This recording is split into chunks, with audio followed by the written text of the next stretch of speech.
¿Qué es la comunicación? La comunicación es un proceso mediante el cual aparecen dos elementos, un emisor y un receptor. En ese emisor y ese receptor, digamos, hay una serie de relación que existe entre ambas partes. Existe un diálogo en el cual uno habla y el otro realmente escucha. ¿Para qué? Para que realmente haya un objetivo en común, y es que realmente que se haga con una intención de un win-win. ¿Qué es win-win? Que toda comunicación realmente tiene que ser un ganar-ganar para ambas partes. Pues si realmente en la comunicación que establezco yo con las personas o los alumnos realmente no hay un win-win, realmente esa persona que descubre esa falta, digamos, de ganancia que puede tener esa comunicación se cierra ante la comunicación. Por tal motivo es un proceso que y cuando hablamos del proceso estamos hablando que es importante de que realmente hay una serie de interferencias que puede haber en la comunicación y que tenemos que tener esa capacidad de saber gestionar esas interferencias. Puede ser ruidos, puede ser la iluminación, puede ser incluso que el oyente, en este caso el receptor, está muy cerrado, o otros receptores que están alrededor de ese receptor. Entonces tenemos que tener esa capacidad de empatía y esa escucha activa y esa toma de conciencia y esa observación para disociarnos de esas interferencias y asociarnos lo que es con el mensaje que queremos impartir a ese receptor.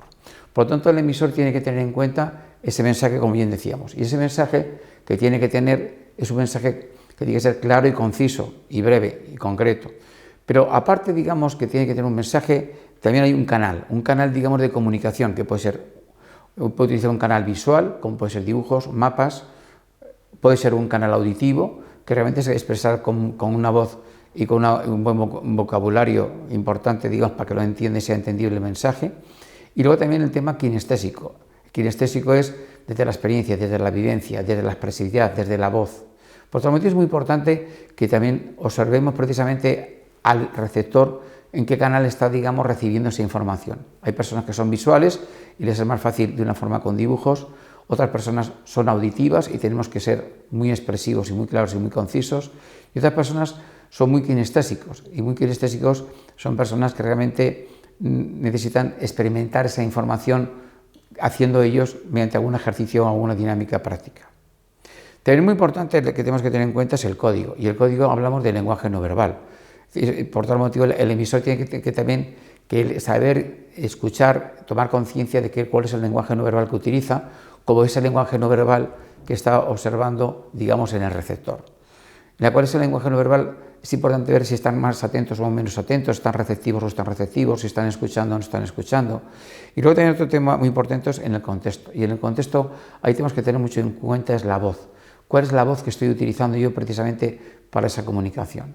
Y tiene que ser una voz, sobre todo entendible, clara, concisa, una voz que incluso no aburra, una voz que tenga un volumen, que tenga un timbre, que tenga un tono, una voz que también la parte emocional digamos, sea expresiva con ese lenguaje no verbal.